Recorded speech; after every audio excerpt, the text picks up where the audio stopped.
আসসালামু আলাইকুম সুপ্রিয় শিক্ষার্থীবৃন্দ, আশা করি তোমরা ভালো আছো। আমি মোহাম্মদ মাসুদ রানা, প্রভাষক হিসাব বিজ্ঞান বিভাগ, ঢাকা কলেজ, ঢাকা। আমার অনলাইন ক্লাসে তোমাদেরকে স্বাগত জানাচ্ছি। আমরা দীর্ঘ বিরতির পরে আবারও ফিরে আসলাম আমাদের অনলাইন ক্লাসে। তোমরা জানো আমরা বিরতির আগে অর্থাৎ ছুটির আগে আমরা তৃতীয় অধ্যায়ে ব্যাংক সমন্বয় বিবরণী পড়তেছিলাম। ব্যাংক সমন্বয় বিবরণীতে আমরা বলেছি যে দুইটা পদ্ধতিতে ব্যাংক সমন্বয় বিবরণী তৈরি করা হয়। এর মধ্যে প্রথম হচ্ছে একক জের সংশোধন পদ্ধতি, সিঙ্গেল ব্যালেন্স কারেকশন মেথড। আরেকটা হচ্ছে দ্বৈত জের সংশোধন পদ্ধতি বা বোথ ব্যালেন্স কারেকশন মেথড। এর মধ্যে দ্বৈত জের সংশোধন পদ্ধতির উপর ভিত্তি করে আমরা অঙ্ক দেখে আসছিলাম। তো তারই ধারাবাহিকতায় আজকেও আমরা এই দ্বৈত জের পদ্ধতিতেরই অঙ্ক দেখব। তবে আজকের অঙ্কটা আগের অঙ্কের চেয়ে একটু ভিন্ন, অর্থাৎ আজকের অঙ্কে আমাদের থাকবে ব্যাংক জমাতিরিক্ত ব্যালেন্স। তাহলে তোমরা অঙ্কটা দেখো।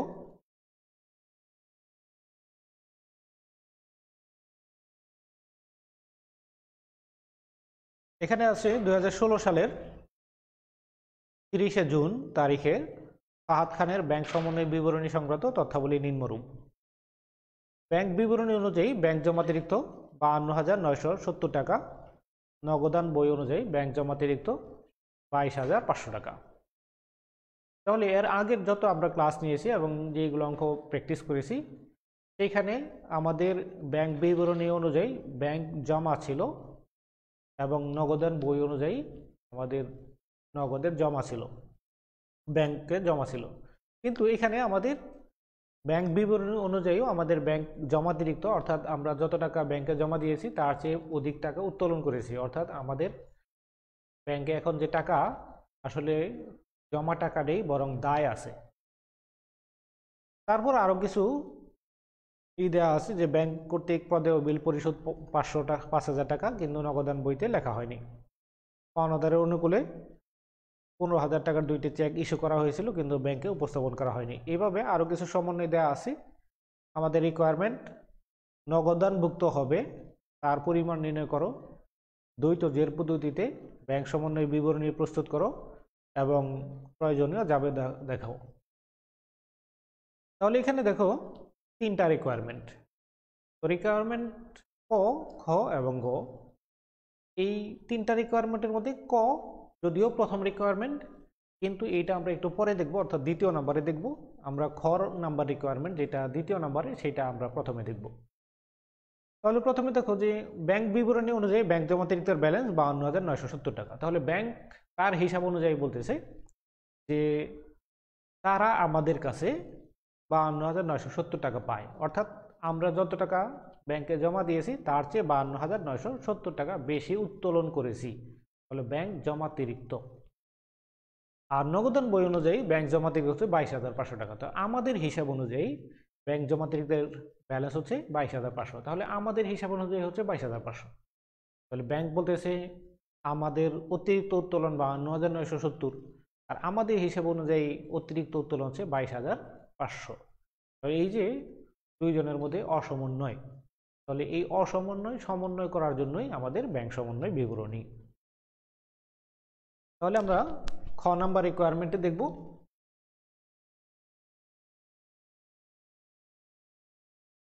ব্যাংক সমন্বয় বিবরণীর জন্য যে আমাদের নির্ধারিত ছক আমরা দ্বিতীয় ক্লাসে এবং তৃতীয় ক্লাসে দেখিয়েছি, এই ছক আগের মতোই থাকবে।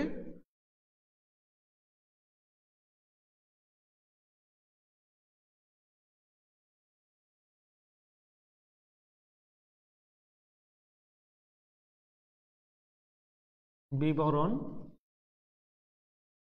টাকা, টাকা। আমাদের কোম্পানির নাম হচ্ছে ফাহাদ খানের ব্যাংক সমন্বয়। তাহলে ফাহাদ খান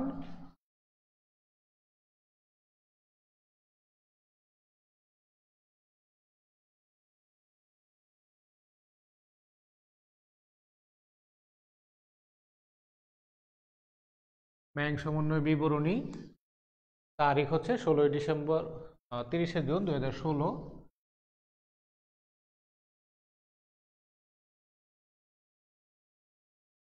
আমরা জানি ব্যাংক সমন্বয় বিবরণীতে যে আমরা প্রথমে স্টক করি, স্টকের একটা স্ট্রাকচার দেওয়া আছে আমাদের। তো স্ট্রাকচারটা আমরা আগে বসিয়ে নিই।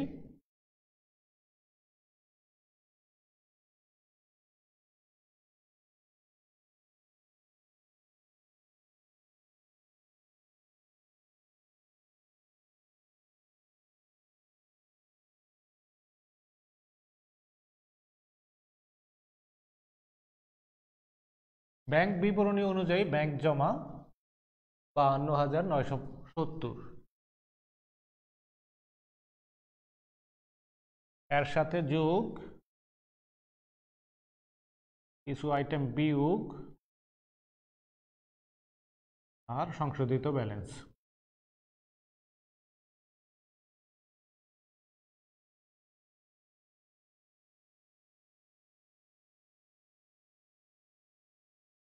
নগদান বই অনুযায়ী ব্যাংকের জমা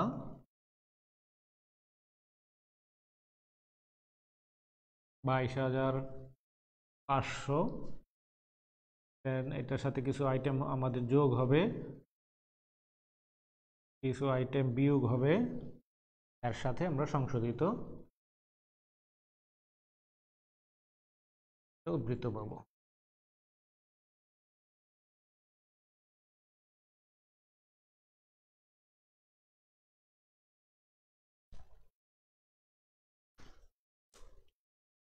তাহলে আগের মতোই আমাদের ব্যাংক বিবরণী অনুযায়ী ব্যাংক জমা, এর সাথে যোগ বিয়োগ সংশোধিত উদ্ধৃত, নগদান বই অনুযায়ী ব্যাংক জমা যোগ বিয়োগ সংশোধিত উদ্ধৃত। তবে এখানে একটা বিষয় তোমাদেরকে লক্ষ্য রাখতে হবে এবং একটা বিষয় আমাদের পরিবর্তন আছে, যেই বিষয়টা আমাদের ক্লাসকেই পরিবর্তন করে দেবে।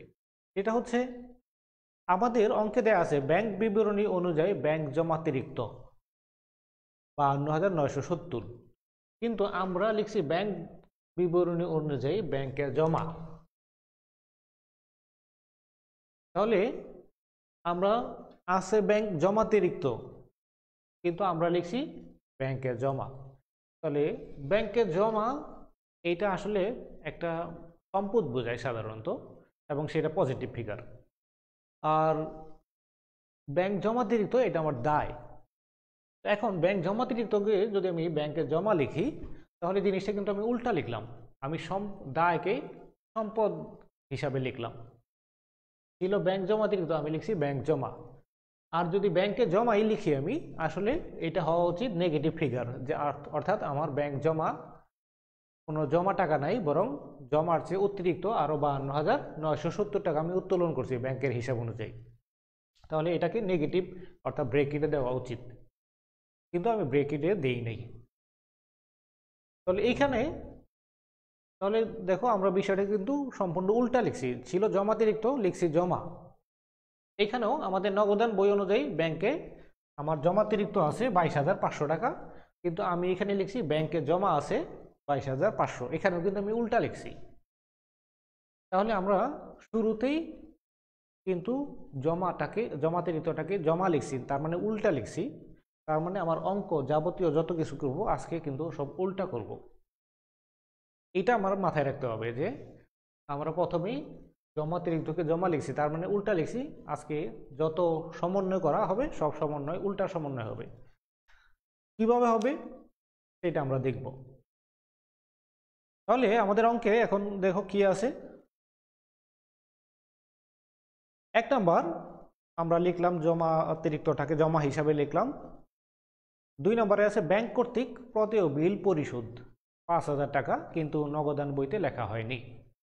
দ্বৈতজের সংশোধন পদ্ধতিতে আমরা যে ব্যাংক সমন্বয় বিবরণী তৈরি করেছি, সেখানে আমাদের সমন্বয় করার পদ্ধতি কি ছিল সেটা আগে আমরা মনে করি, যেহেতু অনেক দিন পরে আমরা আবার ক্লাস নিতেছি।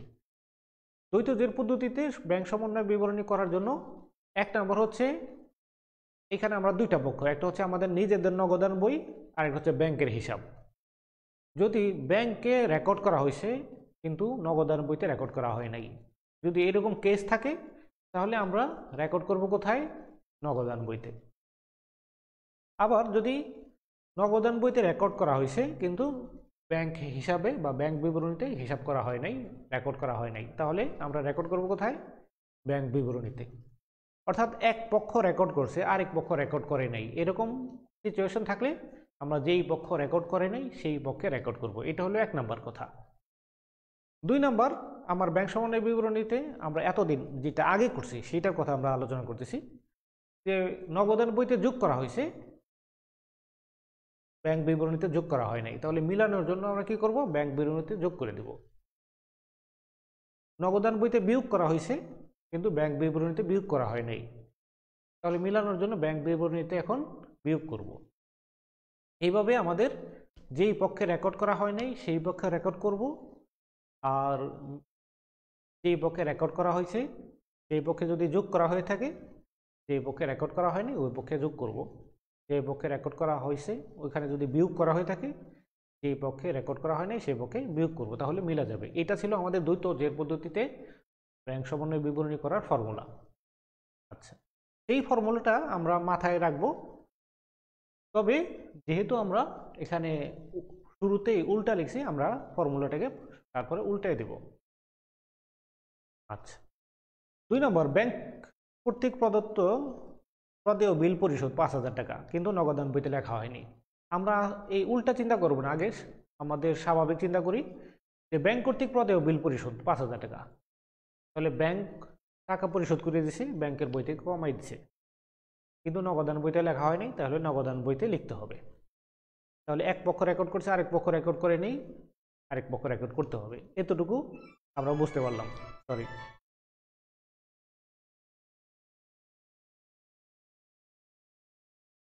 তাহলে আমরা রেকর্ড করব কোথায়? নগদান বইতে। এতটুকু ক্লিয়ার যে ব্যাংক প্রদেয় বিল পরিশোধ করছে কিন্তু নগদান বইতে লেখা হয়নি, তাহলে আমাদের কাজ হচ্ছে কোথায়? নগদান বইতে। আমরা নগদান বইতে লিখব। এখন যোগ করব না বিয়োগ করব? স্বাভাবিক হিসাবে ব্যাংক কর্তৃক প্রদেয় বিল পরিশোধ করার কারণে ব্যাংক আমাদের টাকা পরিশোধ করে দিয়েছে, আমাদের ব্যাংক অ্যাকাউন্ট থেকে মাইনাস করে দিছে, আমাদের নগদান বইতে এখন আমাদের মাইনাস করতে হবে, এটা ছিল স্বাভাবিক। কিন্তু যেহেতু আজকে আমরা শুরু করছি উল্টা দিয়া, জমাতিরিক্তকে জমা হিসাবে লিখছি, তাহলে আমাদের নগদান বইতে যেটা বিয়োগ করার কথা ছিল সেটা আমরা নগদান বইতে যোগ করে দেব। তাহলে ব্যাংক কর্তৃক প্রদেয় বিল পরিশোধ 5,000 টাকা, যা নগদান বইতে হিসাবভুক্ত হয়নি বা লেখা হয়নি, এটা নগদান বইতে লিখতেছি। তাহলে নগদান বইতে নর্মালি আমার বিয়োগ করার কথা, আমরা যোগ করে দেব।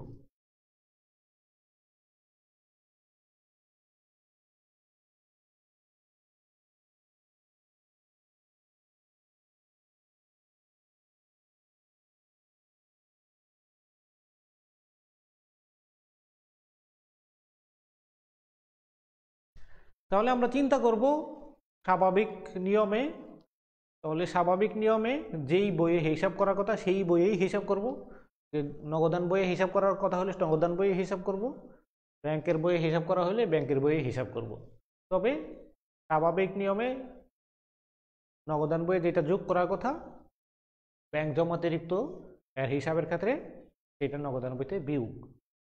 স্বাভাবিক নিয়মে ব্যাংক বিবরণীতে যেটা বিয়োগ করার কথা সেটা জমাতিরিক্তর ক্ষেত্রে যোগ, অর্থাৎ উল্টা করে দিলেই হয়ে যাবে। 3 নম্বর দেখো, পাওনাদারের অনুকূলে 15,000 টাকার 2টি চেক ইস্যু করা হয়েছিল কিন্তু ব্যাংকে উপস্থাপন করা হয়নি। তাহলে স্বাভাবিকভাবে যদি চিন্তা করি, তাহলে পাওনাদারের অনুকূলে 15,000 টাকার 2টি চেক ইস্যু করা হয়েছিল কিন্তু ব্যাংকে উপস্থাপন হয়নি, তাহলে আমরা নগদান বই অর্থাৎ প্রতিষ্ঠান এটা রেকর্ড করছে, পাওনাদারকে 2টা চেক দিয়ে দিছে 15,000 টাকার, অর্থাৎ 30,000 টাকা, 15,000 টাকার চেক দেওয়ার পরে প্রতিষ্ঠান তার নগদান বইয়ে রেকর্ড করছে, কিন্তু এই চেকটা ব্যাংকে উপস্থাপন করা হয় নাই, অর্থাৎ ব্যাংক থেকে এই টাকাটা এখন উত্তোলন করা হয় নাই। যেহেতু ব্যাংক থেকে টাকা উত্তোলন করা হয় নাই, কাজেই ব্যাংক এটা হিসাবভুক্ত করে নাই। এখন ব্যাংক সমন্বয় বিবরণী, ব্যাংক সমন্বয় বিবরণীতে আমরা কি রেকর্ড করব, কিভাবে করব, কোন পক্ষে রেকর্ড করব। তাহলে যেহেতু নগদান বইয়ে রেকর্ড করা হয়েছে, ব্যাংকে রেকর্ড করা হয় নাই, আমরা ব্যাংকের বইয়ে রেকর্ড করব।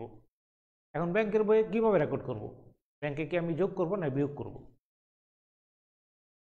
তাহলে পাওনাদারের অনুকূলে যখন আমরা চেক ইস্যু করছি, আমরা কি করছি, আমরা নগদান বইয়ে কি করছি, আমরা আমাদের নগদান বইয়ে ব্যাংকের টাকা কমাই দিছি, পাওনাদারকে টাকা দিয়েছি, ব্যাংক থেকে সে টাকা উত্তোলন করবে, আমাদের টাকা কমে যাবে, কাজেই আমরা আমাদের নগদান বইয়ে 15,000 টাকা কমাই দিছি। কিন্তু ব্যাংক এখনো টাকা কমায় নাই, নর্মাল হিসাব অনুযায়ী ব্যাংক থেকে 15,000 টাকা এখন কমানোর কথা। তাহলে এটা হচ্ছে আমাদের নর্মাল হিসাব। কিন্তু যেহেতু আমরা ব্যাংক জমাতিরিক্ত হিসাব করতেছি, তাহলে যেটা ব্যাংকে বিয়োগ করার কথা সেটা আমরা ব্যাংকে বিয়োগ না করে ব্যাংকের সাথে যোগ করে দেব। তাহলে পাওনাদারকে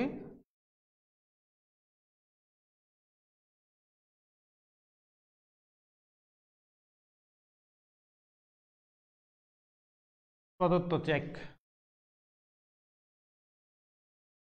যেটা 3 নম্বরে ছিল 15,000 টাকা,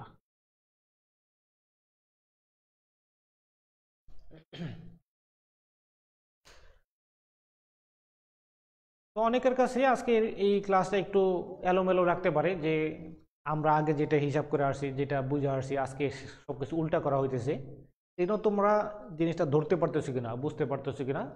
ক্লাসে হইলে তো আমি সব কিছু তোমাদের কাছ থেকে ফিডব্যাক নিতাম, যে মনে করো এই 3 নাম্বার এন্ট্রি এটা কি হবে, কাদের সাথে যোগ হবে, কাদের সাথে বিয়োগ হবে, এটা তোমাদের কাছ থেকে আমি ফিডব্যাক নিতাম। তো এখন যেহেতু অনলাইনে, এখানেও আমি একটু ফিডব্যাক নেওয়ার চেষ্টা করি, যে দেখি পরেরটা তোমরা বলতে পারো কিনা, তোমরা কমেন্টে জানাবা যে এটা কোন বইয়ে হিসাব হবে, যোগ হবে না বিয়োগ হবে। 4 নাম্বার, দেনাদারের নিকট হতে প্রাপ্ত 5টি চেক 32,970 টাকা আদায়ের জন্য ব্যাংকে জমা করা হয়েছে, কিন্তু এখনো আদায় হয়নি। তাহলে এই যে দেনাদারের নিকট থেকে প্রাপ্ত 5টি চেক 32,000, টোটাল কিন্তু 5টা চেক মিলে 32,970 টাকা আদায়ের জন্য ব্যাংকে জমা করা হয়েছে। তাহলে আমরা মনে করো আমরা আমাদের প্রতিষ্ঠান নগদান বইয়ে হিসাব রাখি, তো আমরা 32,500 টাকার চেক আদায়ের জন্য ব্যাংকে জমা দিলাম। তাহলে কি করলাম, আমরা যখন ব্যাংকে জমা দিলাম, আমরা সরাসরি আমাদের নগদান বইয়ে যোগ করে দিছি, কিন্তু এখনো আদায় হয় নাই। তার মানে ব্যাংক এখনো আদায় করতে পারে নাই, ব্যাংক এখনো এটা হিসাবভুক্ত করে নাই। তাহলে যেহেতু নগদান বইয়ে হিসাবভুক্ত করা হয়ে গেছে, কিন্তু এখনো ব্যাংকে হিসাব করা হয়নি, তাহলে আমরা ব্যাংক সমন্বয় বিবরণীতে কোন বই হিসাব করব, ব্যাংকের বইয়ে হিসাব করব। এখন ব্যাংকের বইয়ে আমরা কোথায় সমন্বয় করব, এটা কি ব্যাংকের বইয়ে যোগ করব না বিয়োগ করব, একটু তোমরা কমেন্টে একটু যারা পার্টিসিপেট করছো একটু জানানোর চেষ্টা করো, তাহলে আমি বুঝতে পারবো তোমরা ক্লাসটা ধরতে পারতেছো কিনা বা তোমরা কি অবস্থায় আসো। দেখি তোমরা কি লিখছো, ব্যাংক থেকে বিয়োগ, ব্যাংক বিবরণী থেকে বিয়োগ। আচ্ছা, আর কেউ?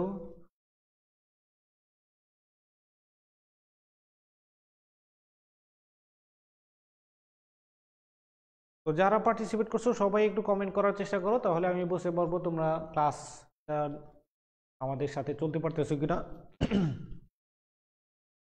আচ্ছা, তাহলে এখানে আমরা এখন পর্যন্ত 2 জনের কমেন্ট পাইলাম, 2 জনেই বলছে ব্যাংক বিবরণী থেকে বিয়োগ করতে হবে।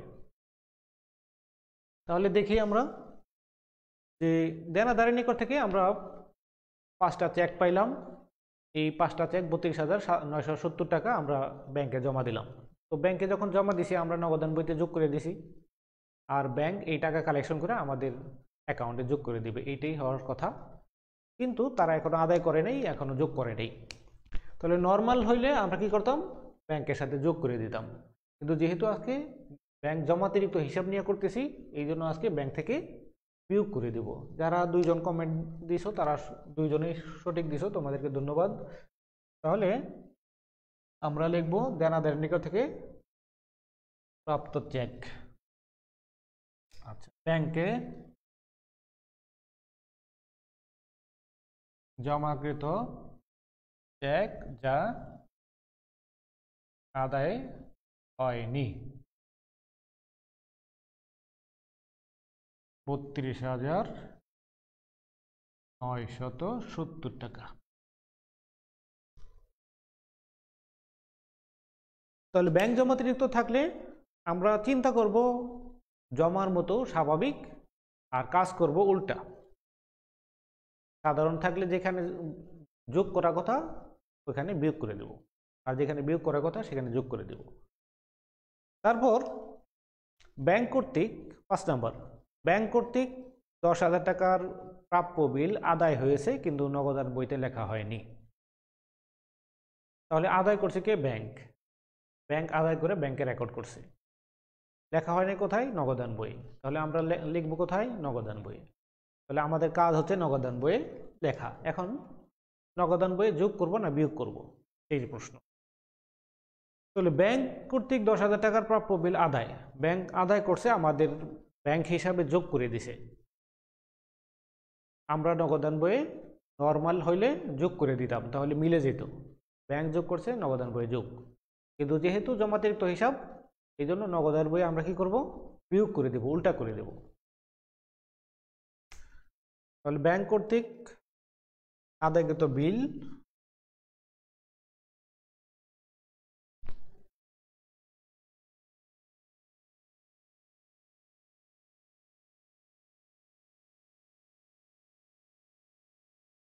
পাঁচ নম্বরে হচ্ছে ১০,০০০ টাকা।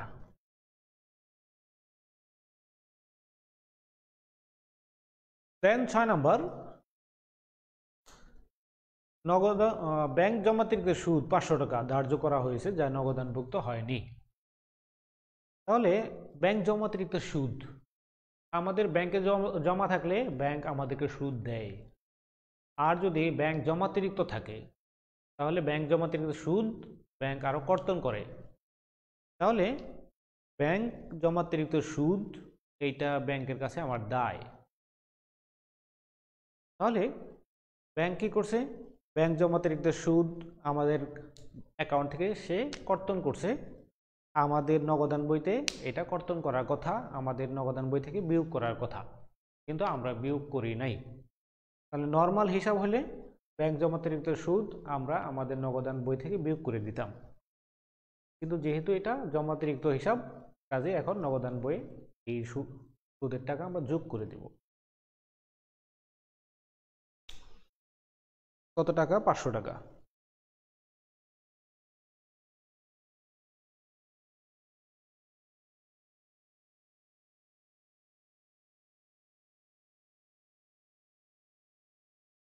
ব্যাংক জমাতিরিক্ত সুদ ৫০০ টাকা ছিল ৬ নম্বর।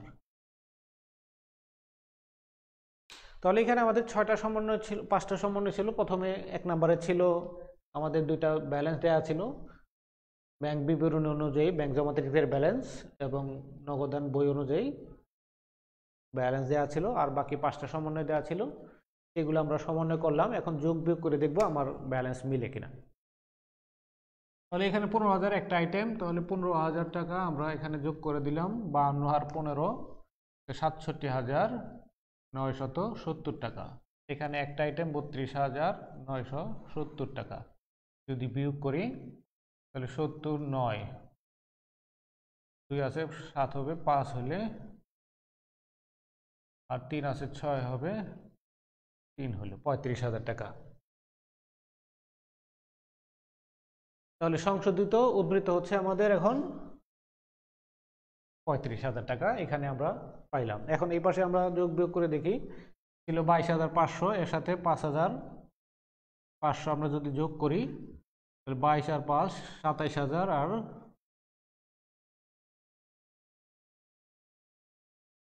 ২৭,০০০, ২৮,০০০।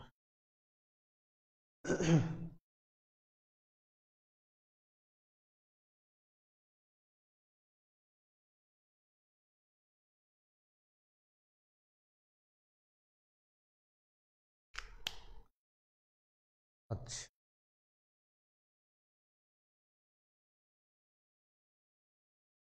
এখানে বইয়ের ব্যালেন্স যদিও আমাদের দেখো আমাদের ছিল 22,500, তো 22,500 যদি হয়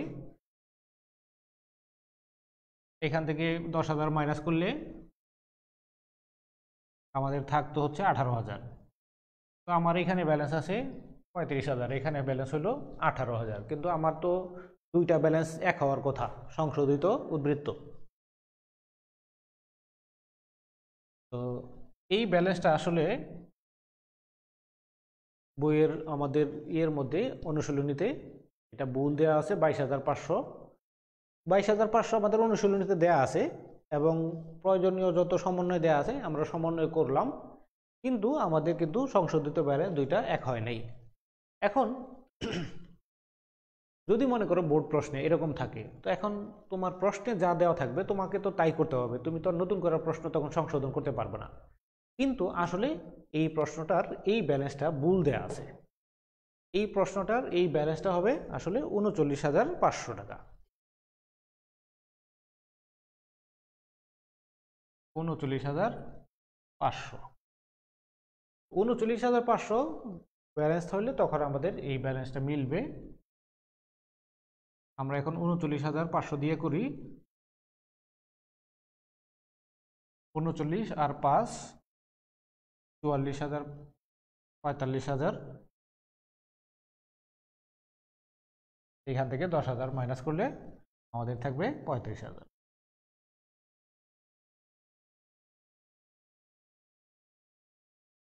তাহলে আমাদের প্রথমে আমরা বললাম যে অঙ্কে যেটা দেওয়া ছিল 22,500, সেই 22,500 দিয়েই আমরা করছি এবং আমাদের অন্যান্য যত সমন্বয় ছিল সেই সমন্বয়গুলো আমরা সঠিকভাবেই করছি, কিন্তু আমাদের ব্যালেন্স কিন্তু মিলে নেই। কিন্তু আমাদের দ্বৈত জের পদ্ধতিতে ব্যালেন্স অবশ্যই মিলবে। তাহলে আসলে অঙ্কের মধ্যে যে 22,500 আমাদের ব্যালেন্স দেওয়া ছিল নগদান বই অনুযায়ী, এটা ভুল দেওয়া ছিল। এই ব্যালেন্সটা হবে আসলে 39,500 টাকা। আচ্ছা, তাহলে আমাদের খ নাম্বার রিকোয়ারমেন্ট ছিল যেটা দ্বৈত জের পদ্ধতিতে ব্যাংক সমন্বয় বিবরণী তৈরি করো। আমরা ব্যাংক সমন্বয় বিবরণী তৈরি করলাম দ্বৈত জের পদ্ধতিতে। এইখানে আমাদের ব্যাংক জমাতিরিক্ত যেটা ছিল সেটাকে আমরা ব্যাংক জমা লিখছি, তার মানে যেহেতু উল্টা লিখছি আমাদের সমন্বয়গুলোকেও আমরা উল্টা সমন্বয় করছি, যেখানে যোগ করার কথা সেখানে বিয়োগ করছি এবং আলটিমেটলি আমাদের দুইটা ব্যালেন্সে মিলা যাবে আগের মতো। আর আমরা ক নাম্বার রিকোয়ারমেন্ট আমরা প্রথমে দেখে নিই, আমরা বলছি এটা দ্বিতীয় নাম্বারে দেখব। ক নাম্বার রিকোয়ারমেন্ট কি ছিল? নগদানভুক্ত হবে তার পরিমাণ নির্ণয় করো। তাহলে এখানে আমাদের এই যে 2, 3, 4, 5, 6 আমাদের যে সমন্বয়গুলো দেওয়া আছে, এই সমন্বয়ের মধ্যে থেকে কোন কোন আইটেমগুলো নগদান বইতে সমন্বয় করতে হবে সেই আইটেমগুলো চাইছে এবং টোটাল পরিমাণ কত সেইটা চাইছে। তো এখানে দেখো আমরা যদি ক নাম্বার রিকোয়ারমেন্টের আনসার খুঁজি, তাহলে 2 নম্বর সমন্বয়ে যেটা বলা আছে ব্যাংক কর্তৃক প্রদেয় বিল পরিশোধ 5,000 টাকা, কিন্তু নগদান বইতে লেখা হয় নাই, তার মানে নগদান বইতে লিখতে হবে 5,000 টাকা। তারপর 5 নম্বর, ব্যাংক কর্তৃক 10,000 টাকার প্রাপ্য বিল আদায় হয়েছে কিন্তু নগদান বইতে লেখা হয়নি, তার মানে নগদান বইতে লিখতে হবে 10,000 টাকা। আর ব্যাংক জমাতিরিক্ত সুদ 500 টাকা ধার্য করা হয়েছে যা নগদানভুক্ত হয়নি, তার মানে নগদান বইতে লিখতে হবে। তার মানে যেইগুলো বলা আছে নগদান বইতে লেখা হয় নাই সেইগুলো আমার নগদান বইতে লিখতে হবে। এটা যদি আমি আলাদা রিকোয়ারমেন্ট হিসাবে করি তাহলে এই 5,000, 10,000 এবং 500 মোট 15,500 টাকা আমার নগদানভুক্ত হবে, এটা আমরা লিখতে হবে এখানে।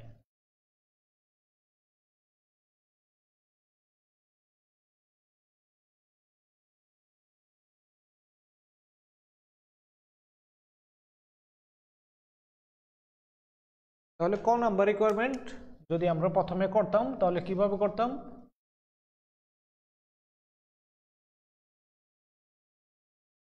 যে সকল লেনদেন নগদানভুক্ত হবে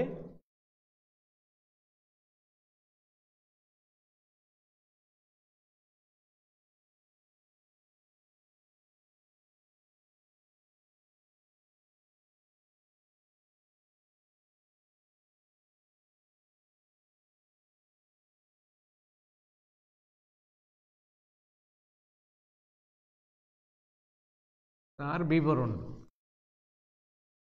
তাহলে 1 নাম্বার আমরা লিখতাম ব্যাংক কর্তৃক প্রদেয় বিল পরিশোধ।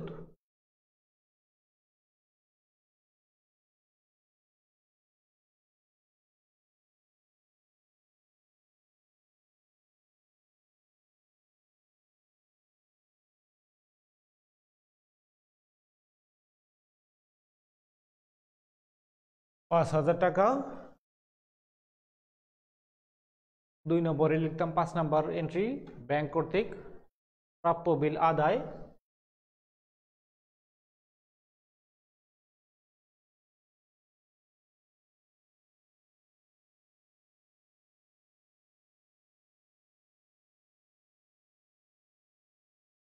৳১০,০০০।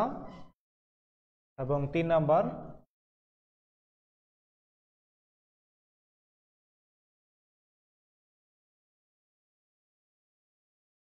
ব্যাংক জমাতিরিক্তের সুদ ৳500। তাহলে মোট ৳15,৫০০। এটা ছিল আমাদের ক নাম্বার রিকোয়ারমেন্টের আনসার, যে নগদানভুক্ত হবে তার পরিমাণ নির্ণয় করো।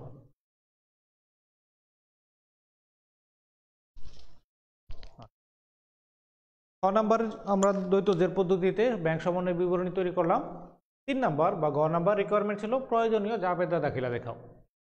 তাহলে আমরা জানি দ্বৈত জের পদ্ধতিতে প্রয়োজনীয় জাবেদা বলতে কোনগুলোকে বোঝায়।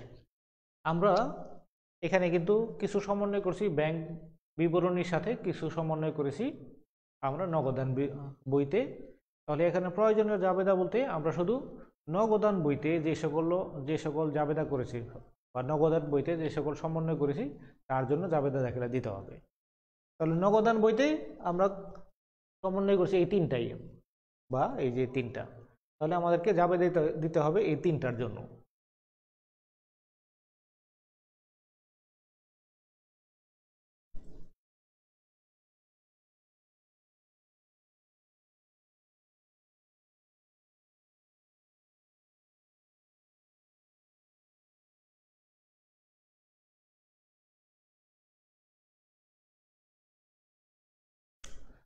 ঘ নাম্বার রিকোয়ারমেন্ট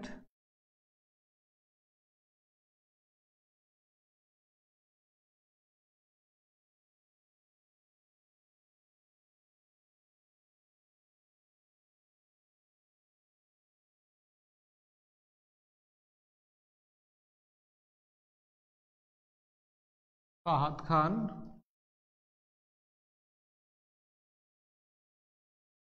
তারিখ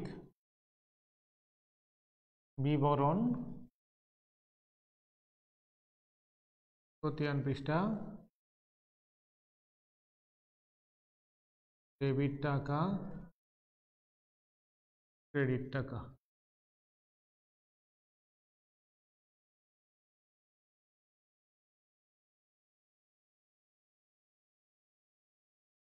তাহলে তারিখ হচ্ছে 2016 সালের জুন মাসের 30 তারিখ।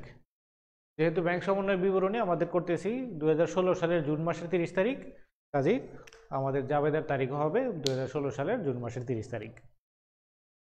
তাহলে জাবেদা কোনগুলো দিব? আমরা যেই সকল লেনদেনগুলো বা যেই সকল সমন্বয়গুলো শুধুমাত্র নগদান বইয়ের সাথে সমন্বয় করেছি। তাহলে নগদান বইয়ের সাথে সমন্বয় করেছি কোনগুলো? এর মধ্যে প্রথম হচ্ছে 2 নম্বর ব্যাংক কর্তৃক প্রদেয় বিল পরিশোধ 5,000 টাকা। তাহলে ব্যাংক কর্তৃক প্রদেয় বিল পরিশোধ 5,000 টাকা, যা নগদান বইতে লেখা হয়নি। এখন এইটার জন্য আমরা যদি জাবেদা দিই, কি জাবেদা দেব? তাহলে লেনদেনটা কি? প্রদেয় বিল পরিশোধ করছি আমরা। আর কিভাবে করছি? ব্যাংকের মাধ্যমে করছি। তাহলে আমাদের প্রদেয় বিল কমে গেছে, এটা আমার দায় কমলে ডেবিট হয়। আর ব্যাংক থেকে টাকা কমে গেছে, তাহলে ব্যাংকে টাকা আমার সম্পদ, ব্যাংক থেকে পরিশোধ করার কারণে আমার সম্পদ কমে গেছে, তাহলে আমার ব্যাংক হিসাব ক্রেডিট। তাহলে প্রদেয় বিল পরিশোধের জন্য জাবেদা হবে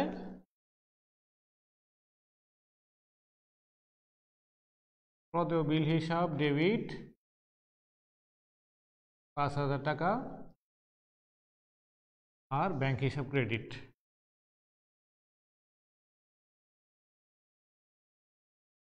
5,000 টাকা।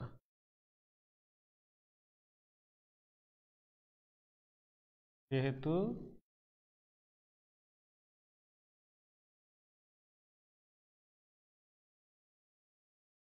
ব্যাংকের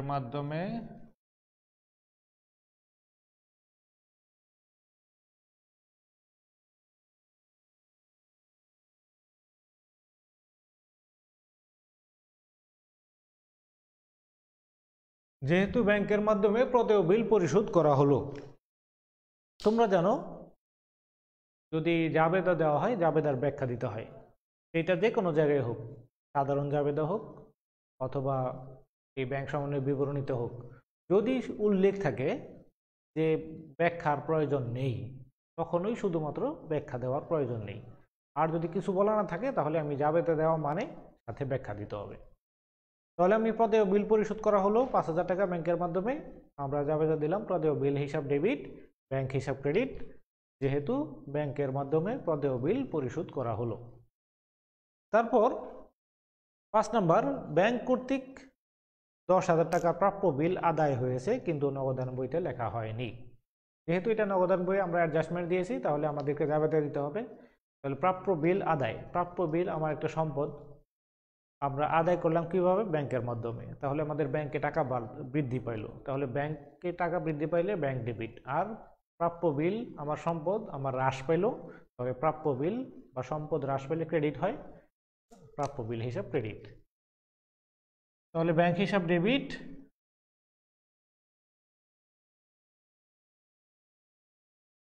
আর প্রাপ্য বিল হিসাব ক্রেডিট।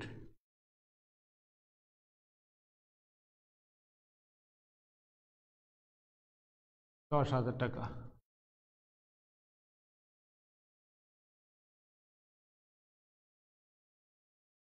তাহলে ব্র্যাকেটে আমাদের ব্যাখ্যা দিতে হবে যেহেতু ব্যাংকের মাধ্যমে প্রাপ্য বিল আদায় করা হলো। তারপর 3 নম্বর, ব্যাংক জমাতিরিক্তের সুদ 500 টাকা ধার্য করা হয়েছে যা নগদানভুক্ত হয়নি। তাহলে ব্যাংক জমাতিরিক্তের সুদ এখানে কিন্তু আমার খরচ, এমনি ব্যাংকের জমার সুদ হলো আয়, কিন্তু ব্যাংক জমাতিরিক্ত থাকলে তার সুদ হচ্ছে খরচ। এখন তাহলে ব্যাংক জমাতিরিক্ত সুদ আমরা রেকর্ড করলে আমরা খরচ হিসেবে রেকর্ড করব। তাহলে ব্যাংক জমার সুদ বা ব্যাংক জমাতিরিক্ত সুদ হিসাব ডেবিট হবে আমার খরচ, আর ব্যাংক হিসাব ক্রেডিট।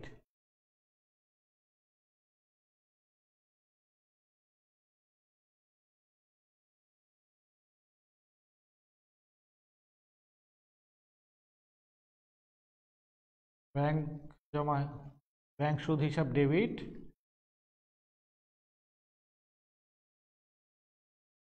ব্যাংক হিসাব ক্রেডিট 500 টাকা।